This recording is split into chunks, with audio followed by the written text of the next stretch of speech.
Growing surge at the border, CBP hitting a single-day record Monday, encountering more than 12,000 migrants as prison staffers are deployed to help the overwhelmed border agents. And the president may be soon feeling it at the polls as Democrats in blue cities along the border, including our next guest, warn this issue turns them toward Donald Trump. Judy Gutierrez is a lifelong El Paso resident and former city council candidate and joins us now. Judy, thanks so much for joining the program this morning. So El Paso, border area, been experiencing the tragedy at the border for a long time. Why is this moment different?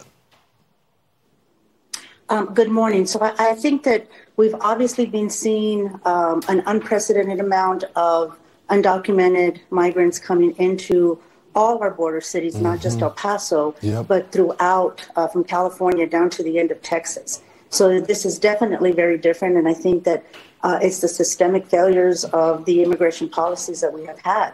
And it's just unsustainable now. You know, Judy, as you know, I've been down there a ton. I'm from Texas. The food pantries have been decimated. The hotels decimated.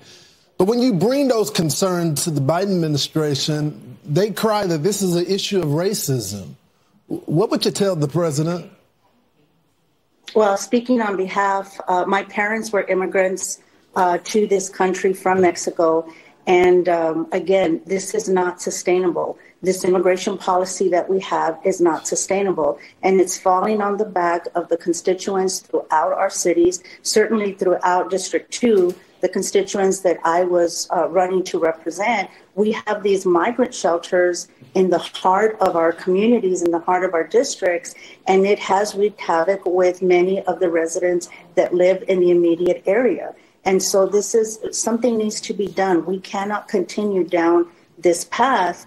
And yes, you know, this election coming up this year, I think this is going to reflect at the polls. And it is not reflective.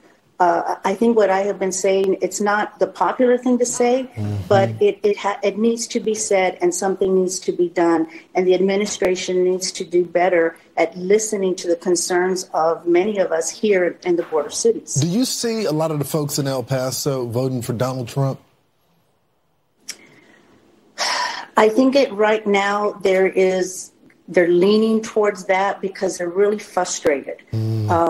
Immigration, you know, I ran on a platform at a very municipal level. So immigration really wasn't at the forefront. But some of the voters that I spoke with, yes, absolutely, because they just feel that nothing is being done and their voices aren't being heard.